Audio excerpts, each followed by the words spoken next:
Welcome to Explain, a series of health education programs published by the Patient Education Institute, the leading provider of interactive health education. This video includes general medical information and does not replace the medical advice of your doctor or healthcare provider. If you have questions pertaining to your medical condition, ask your doctor or healthcare provider. Breast cancer. Introduction. Cancer of the breast is the most common form of cancer that affects women worldwide.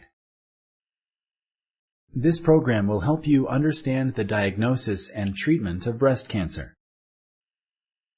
Cancer and its causes. The body is made up of very small cells.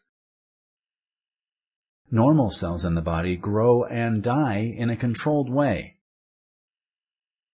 Sometimes cells keep dividing and growing without normal controls, causing an abnormal growth called a tumor. If the tumor does not invade nearby tissues and body parts, it is called a benign tumor or non-cancerous growth. Benign tumors are rarely life-threatening. If the tumor invades and destroys nearby cells, it is called a malignant tumor or cancer. Cancer can sometimes be life-threatening.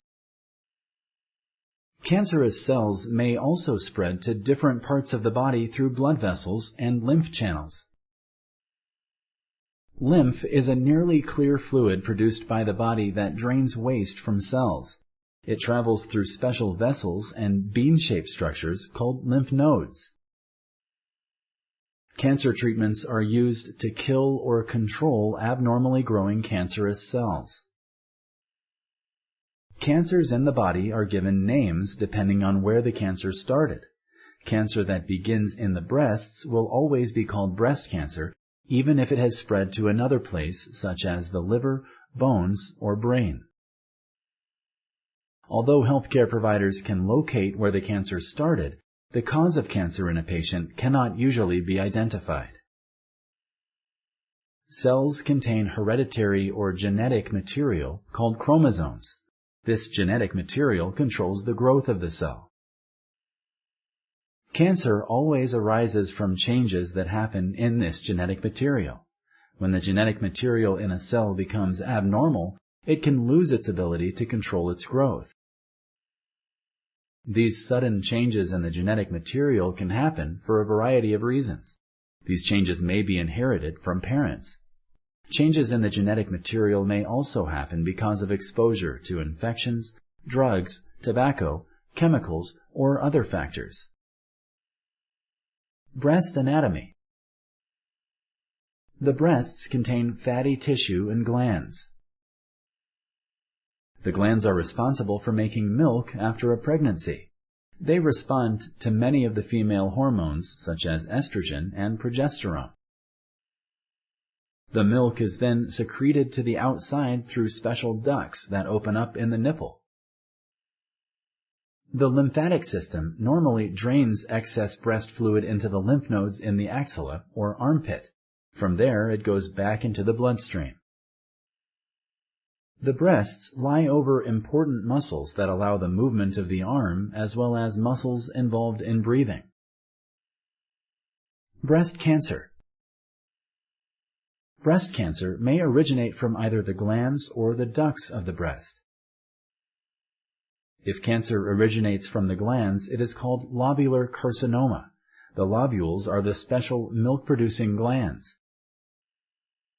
When cancer happens in the ducts of the breast, it is known as ductal carcinoma. When the cancer moves beyond the place where it began, it is known as infiltrating or invasive cancer. Cancer that has not crossed beyond the involved lobule or tubule is very limited in nature. It is called in situ carcinoma. Breast cancer may involve more than one member of a family. This is usually called familial breast cancer. There may be some hereditary and genetic cause for this type of breast cancer. Women with familial breast cancer can benefit from genetic counseling and possibly genetic testing. Sponsored by the Patient Education Institute. www.patient-education.com. Over 5,000 videos and interactive tutorials. Signs and symptoms. Early cancer of the breast usually has no symptoms.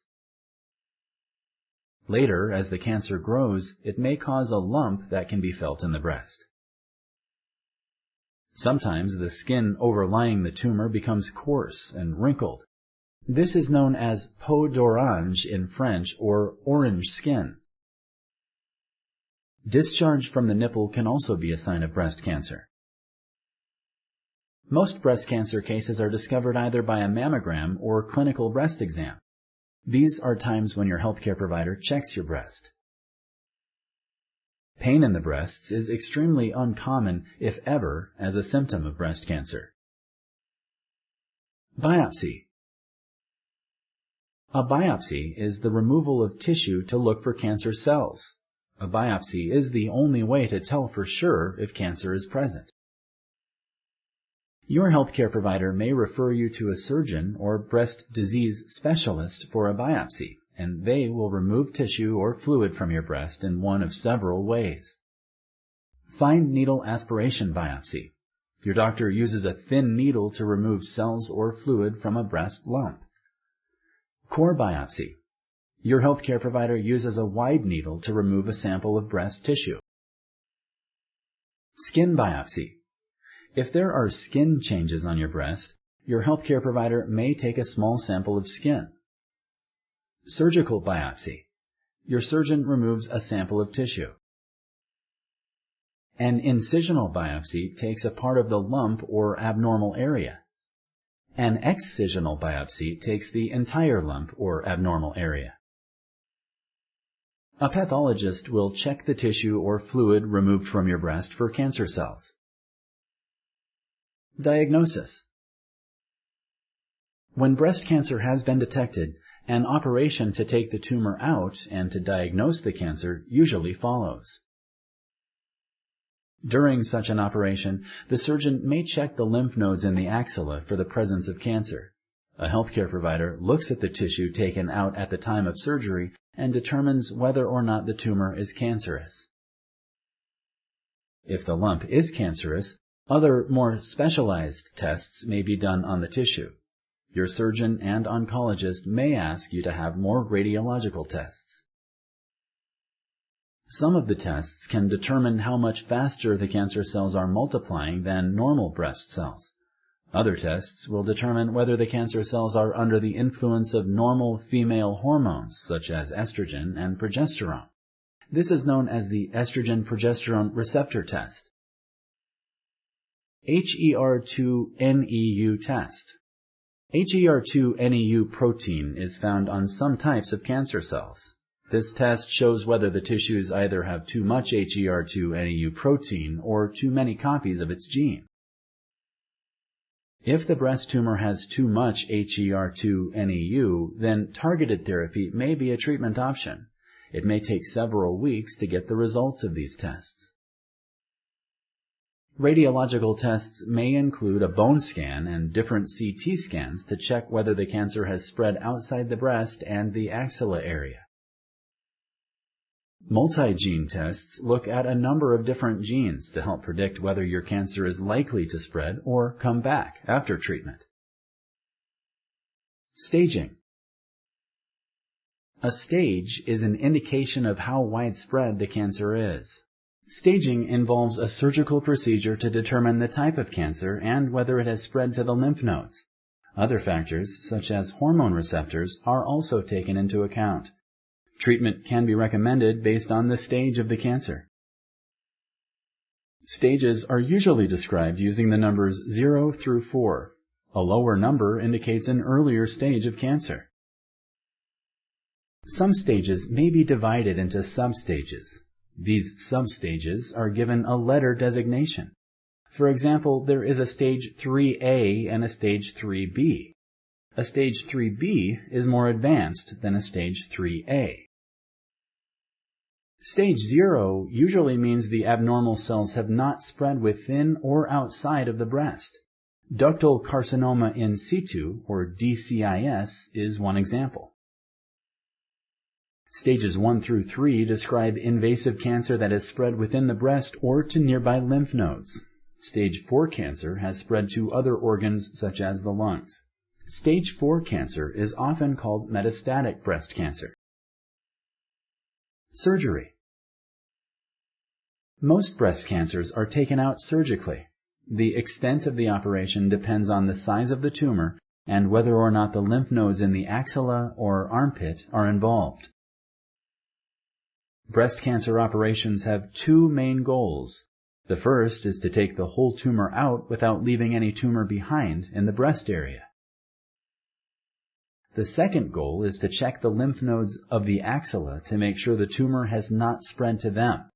If it has spread to the lymph nodes, the surgeon may want to determine how many lymph nodes are involved with the tumor. Taking a lot of axilla lymph nodes out surgically can lead to swelling of the arm. This is known as lymphedema. Surgeons may take out only a few important lymph nodes to reduce the risk of future lymphedema. Several hours before the surgery, the surgeon injects either a special blue dye or a safe radioactive dye close to the tumor. During the surgery, the surgeon takes the cancer out and is able to find the lymph nodes that have picked up the dye. The first lymph node to pick up the dye is known as the sentinel node. A lumpectomy is an operation aimed at taking only the cancerous lump with some biopsies of the lymph nodes of the axilla. Radiation therapy is usually given after this type of operation. A partial or segmental mastectomy takes more of the breast than a lumpectomy. Part of the covering of the underlying muscle may also be taken out. Radiation therapy is usually needed after this type of operation. Again, some of the lymph nodes are taken out to check for any spread of the cancer. A total or simple mastectomy aims at taking the whole breast out along with some of the lymph nodes in the axilla. A modified radical mastectomy aims at removing the breast, some of the underlying covering of the muscles, and possibly part of the muscle. Some of the lymph nodes of the axilla are also taken out during this type of operation. A radical mastectomy aims at removing the breast, the underlying muscles, and all of the lymph nodes of the axilla. This operation is rarely done. Some women have breast reconstruction surgery during or after the mastectomy. A breast implant filled with silicone or water or the woman's own tissue can be used to create a new breast. Talk with your healthcare provider to learn more about these options. Additional treatment. After surgery, your healthcare provider may recommend one or more types of therapy to help prevent the cancer from coming back. Common follow-up therapies include radiation therapy, targeted therapy, immunotherapy, hormonal therapy, and chemotherapy. Radiation therapy is a series of X-ray treatments that are intended to free the breast or lymph nodes of any cancer cells that might still be present. Radiation therapy is usually given after a lumpectomy, after a mastectomy if the tumor was larger than 2 inches, if a high number of involved lymph nodes were found, if the tumor was close to the chest wall muscles or rib cage. Healthcare providers use 2 types of radiation therapy to treat breast cancer. Some women receive both types. External radiation therapy is the most common type of radiation used for breast cancer. The radiation comes from a large machine outside the body. Internal radiation therapy includes implant radiation therapy and brachytherapy. The healthcare provider places 1 or more thin tubes inside the breast through a tiny incision. Side effects depend mainly on the dose and type of radiation. It is common for the skin in the treated area to become dry, red, tender, and itchy. Bras and tight clothes may rub your skin and cause soreness. Gentle skin care also is important. You should check with your healthcare provider before using any deodorants, lotions, or creams. Towards the end of treatment, your skin may become moist and weepy. After treatment is over, the skin will slowly heal.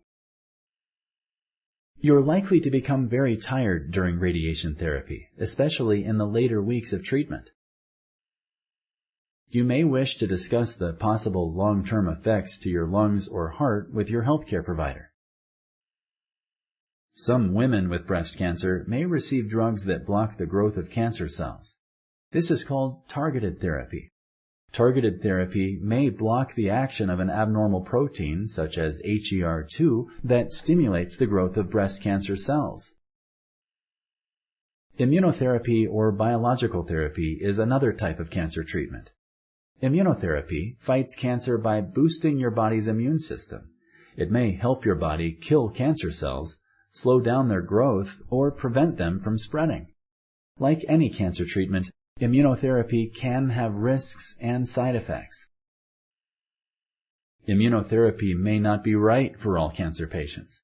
Some types of immunotherapy are still being studied in clinical trials. Ask your healthcare provider if immunotherapy can help with your cancer. Hormonal therapy and chemotherapy are medications that may be recommended after surgery to help prevent the cancer from coming back. They may be given through an IV into the bloodstream or orally. Hormonal therapy is usually given if the cancer was found to have estrogen and/or progesterone receptors. The presence of these receptors generally means that these hormones promote the growth of the cancer. Hormone therapy can block the effect of progesterone and estrogen. Some premenopausal women have their ovaries removed so they stop producing estrogen and progesterone after breast cancer surgery. Chemotherapy is usually given in cases where the breast tumor was very large or it had already spread to other organs of the body. Sometimes chemotherapy is given to decrease the risk of recurrence even if the cancer has not spread beyond the breast. There are many different situations where chemotherapy may be recommended.